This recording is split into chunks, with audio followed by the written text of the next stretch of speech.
Hamıya salamlar. Bugün bize kim baxırsa ve izləyirsə, bu günləri çiyələkli muz hazırlayıram. 20 qramlıq jelatindən istifadə edirəm. Əvvəlcə jelatini təqribən 10 dəqiqəyə qədər soyuq suda ısladıram. Acı soyuq su əlavə edirəm.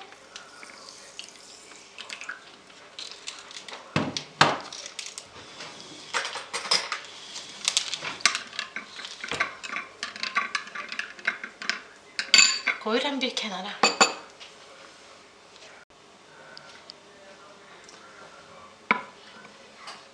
Balaca bir qazana təqribən 150 ml, yəni stəkanı tam doldurmuram, bu qədər süd əlavə edirəm və qaz sobasının üzərində həzin odda qaynamağa qoyuram. Süd artıq qaynayıb istidir, qazı keçirdirəm və yaxud da ki, qaz sobasının üzərindən kənara çəkirəm.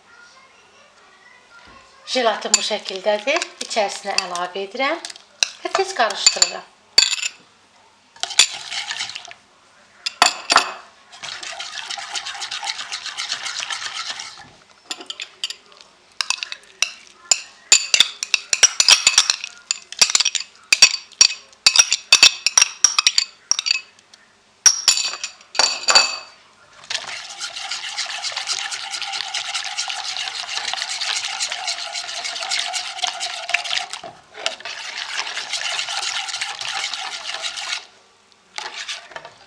Bir kənara qoyuram, soyusun.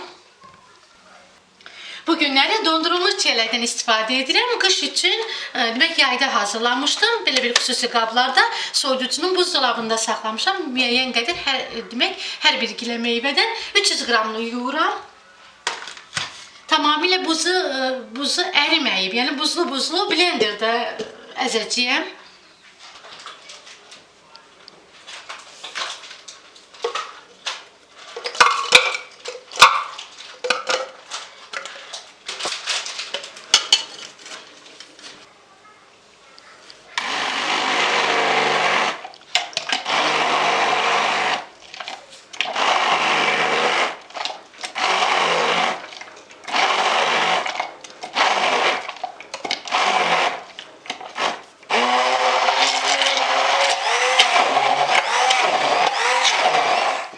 Çiyələyi pürü şəklində hazırladıktan sonra üzərinə təqribən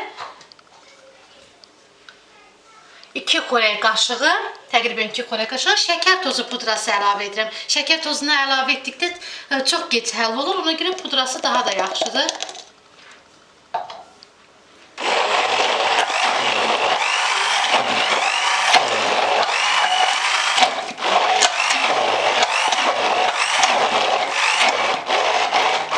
Balaca köməkçimə həmişə ehtiyacım var.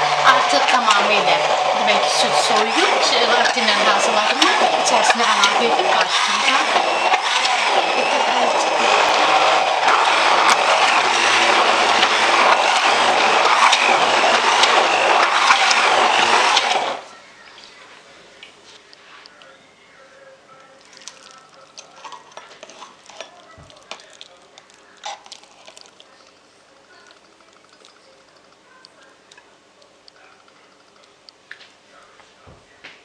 Bugün də hazırladığımız çiyələkli muzu bu qədər bildiyimi sizinlə paylaşdım, bölüşdüm.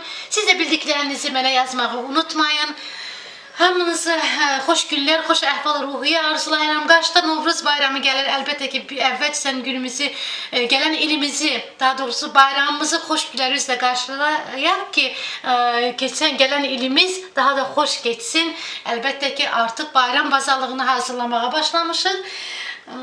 Bu qədər bugün də sizinlə paylaşdım, bölüşdüm. Siz də bildiklərinizi mənə yazmağı belə unutmayın. Hətta belə dostlarınızla da paylaşmağa. Bütün baxanlara çox-çox təşəkkür edirəm. Baxan gözləriniz var olsun, yorulmayasınız. Hələlik.